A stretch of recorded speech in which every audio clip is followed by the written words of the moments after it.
Bom, hoje nós vamos ler 4 rapazes em Babilônia. Vamos ver o que acontece com esses 4 rapazes. Eles estão na Babilônia.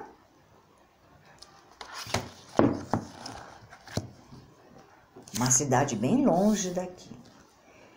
O rei Nabucodonosor levou os israelitas mais instruídos para a Babilônia. Depois, o rei escolheu os rapazes mais bonitos e mais espertos. Pode ver aqui 4 deles, ó. 1, 2, 3, 4. Deixa eu ver. 1, 2, 3, 4. Não, é esse aqui. Ah, é? Esse aqui é escravo que vem servir um lanche. 1, 2, 3. Bianca, são esses 4, ó. 1, 2, 3, 4. Esse é o rei e esse aqui é um escravo que tá trazendo lanche. 2, Difícil, hein? 4. Difícil. Você interrompe pra falar uma coisa que já tá dito. Se interromper mais, eu vou parar, tá? E não vai ter mais tablet. E não vai ter mais televisão. A palavra de Deus é em primeiro lugar. Tá, lê isso aí. E é pouco que eu tô lendo para você todo dia. Bom, vamos aqui. Começa a falar de cada um deles. Um é Daniel. Qual é o nome desse E homem? aos outros 3, os babilônios chamaram Sadraque, Mesaque e Abidnego. Era o nome dos outros 3. O mais aí conhecido é Daniel, que deve ser o próprio Daniel da Bíblia. Nabucodonosor planejou treinar os rapazes para servirem no seu palácio. Após 3 anos de instrução, escolheria os mais espertos para ajudá-lo a resolver problemas. O rei quis que os rapazes ficassem fortes e saudáveis enquanto estudavam. Por isso, mandou seus servos dar a todos eles a mesma comida boa e o vinho que ele e sua família recebiam. Aí, olha só a fartura de comida, ó. Tá vendo aqui na mesa? E olha isso aqui, ó. Veja o jovem Daniel.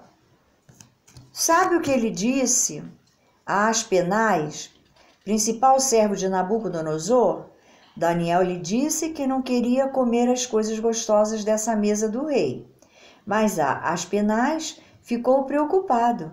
O rei decidiu o que devem comer e beber, disse ele. E se vocês não tiverem aspecto sadio como os outros rapazes, ele pode me matar. Daniel falou então com o guarda, a quem Aspenaz mandou tomar conta dele e de seus 3 amigos. Dá para você parar de mexer no dedo e prestar atenção? Dá! Você não vai ver mais tablet, hein? Nem televisão. Tá bom. Tá de castigo. Experimentem-nos por 10 dias. Disse, dê-nos legumes para comer e água para beber. Depois, compare-nos com os outros rapazes que comem a comida do rei, para ver quem parece melhor.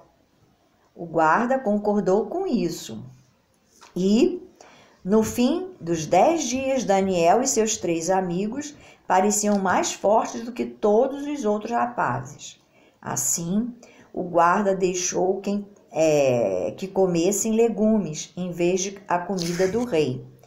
A fim de 3 anos, todos os rapazes, ao fim dos 3 anos, todos os rapazes foram levados a Nabucodonosor.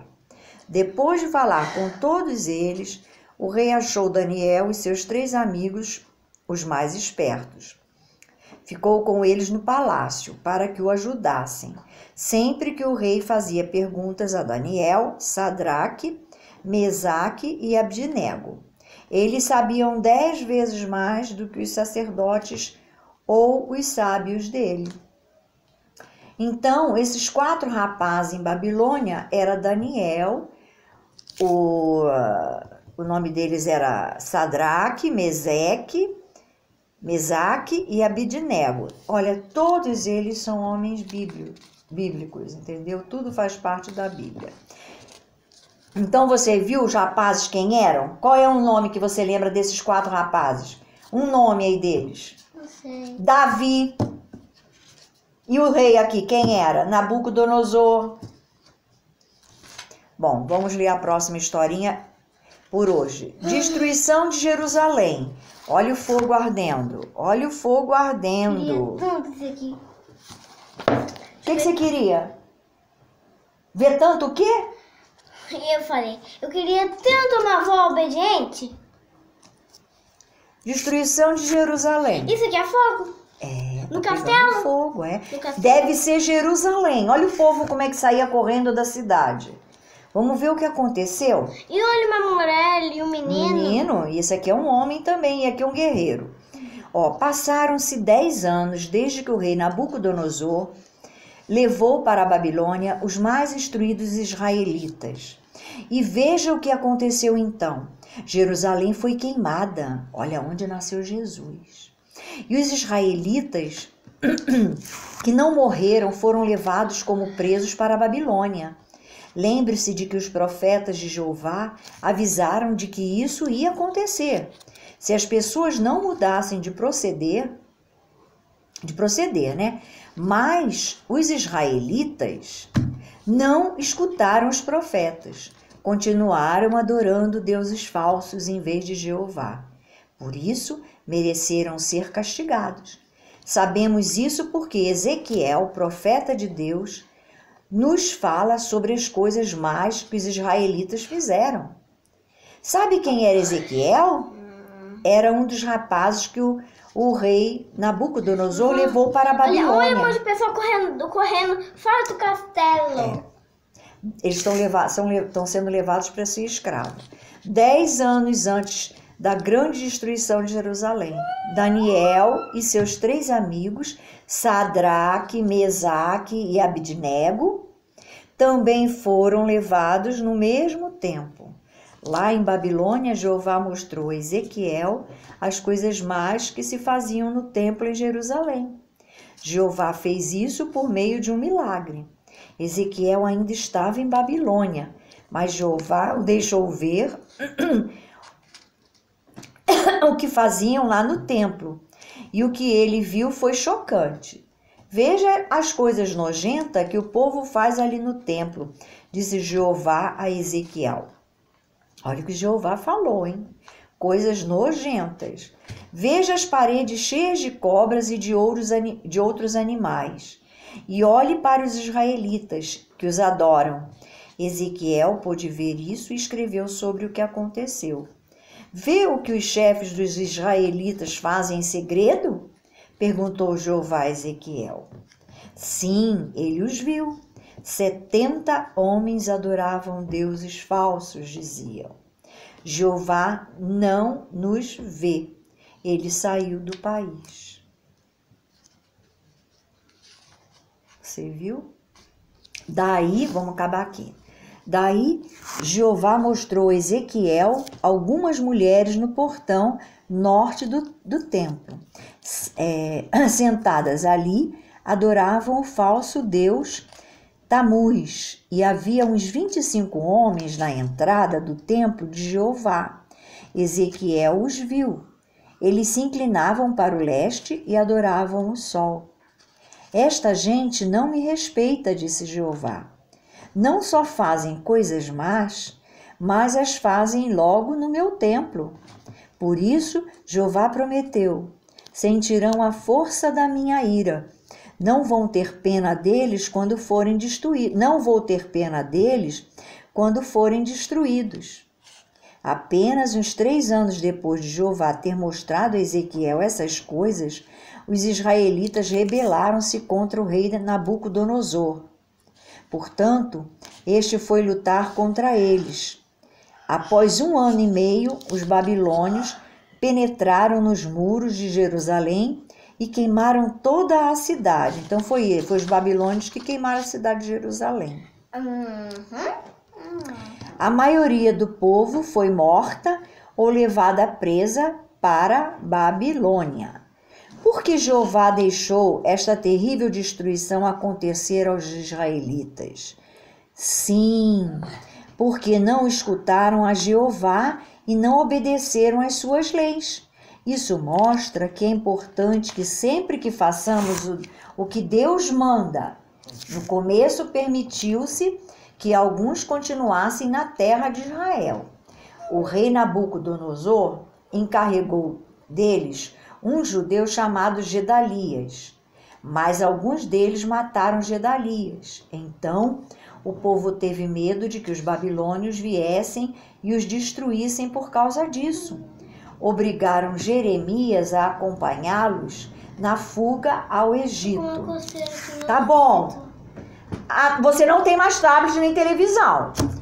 A terra de Israel ficou mais sem gente. Sem gente. Ninguém morou naquela terra por 70 anos. Ela ficou completamente vazia. Mas Jeová prometeu que ia trazer seu povo de volta à terra após 70 anos. Enquanto isso, o que aconteceu ao povo de Deus na terra de Babilônia, para onde foi levado? Vejamos.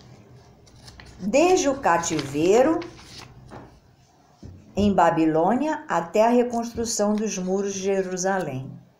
Enquanto os israelitas estavam no cativeiro em Babilônia, passaram por muitas provas de sua fé. Sadraque, Mesaque e Abdenego foram lançados numa fornalha ardente, mas Deus os tirou de lá com vida. Mais tarde, depois de Babilônia ter sido derrotada pelos medos e persas, Daniel foi lançado numa cova de leões, mas Deus também o protegeu por fechar a boca dos leões. Por fim, o rei persa Ciro libertou os israelitas. Eles voltaram à sua pátria exatamente 70 anos depois de terem sido levados como cativos para a Babilônia. Uma das primeiras coisas que fizeram quando voltaram a Jerusalém foi começar a construir o templo de Jeová. Mas os inimigos logo interromperam seu trabalho. Por isso, foi só 22 anos depois de sua volta a Jerusalém que finalmente acabaram o templo. A seguir, ficamos sabendo da viagem de retorno de Esdras a Jerusalém para embelezar o templo. Isso foi uns 47 anos depois de terminado o templo. Daí, 13 anos após a viagem de Esdras, Neemias ajudou a reconstruir os muros demolidos de Jerusalém. A parte 5 abrange 152 anos de história até esse tempo. Então, essa parte aqui já passou 152 anos. Olha, é tanto tempo, Bianca, que você não tem noção. É muito tempo. E o tempo já passou muito tempo, e Jeová continua que a gente adore só a Ele, a mais ninguém. A gente tem que adorar somente a Deus Jeová e seguir as regras dele. As regras de Jeová é simples, é amar a Ele de qualquer forma, amar só a Ele, em primeiro lugar. Em segundo lugar, é amar o próximo como a si mesmo e cumprir as leis que Ele colocou para Moisés. Tem um monte de mais leis. Criança não deve xingar a avó. Criança deve obedecer à mãe, o pai. Criança deve obedecer à professora. Deixa eu ver que a criança fica de castigo. Criança tem que ficar de castigo quando merece, quando faz alguma coisa para merecer ser castigada, que nem Jeová. Você não viu como ele deixou que o pessoal invadisse Jerusalém? Porque eles estavam muito mal. Mas Jeová não é bonzinho? Ele é bonzinho, mas não é assim, minha filha. Não é porque ele é bonzinho que ele vai permitir que as pessoas façam coisa errada. E ele manda lá no céu. Ele manda aqui na terra também. E ele não deixa ninguém ficar de castigo. Isso que ele não deixa, mas ele até mata as pessoas, faz as pessoas brigarem. Deus é todo poderoso. As pessoas podem brigar que nem criança na escola? Porque Deus permite. Mas, vó, nenhuma pessoa e nenhuma criança podem brigar. Não é para brigar, Bianca. Não é. Eu só tô falando que Jeová fica muito triste quando as pessoas estão fazendo muita maldade. Ah, é? E vozinhas tem que ser obedientes também. Eu sou obediente. Que Deus Jeová ama todas as pessoas obedientes. Então você prestou atenção na historinha que Deus não quer que a gente faça coisa errada e seja má? E Deus Jeová que vó fala que tá de castigo. Não quer. Não, ele não falou nada disso. Então, não, deixa. Jeová quer que a gente puna assim o Então filho. você não deixa eu de castigo, senão Deus vai ficar bravo. Deus Tá, a gente vai ficar pensar nesse caso aí. bravo. Vó, eu te amo, tá? Você é a vó.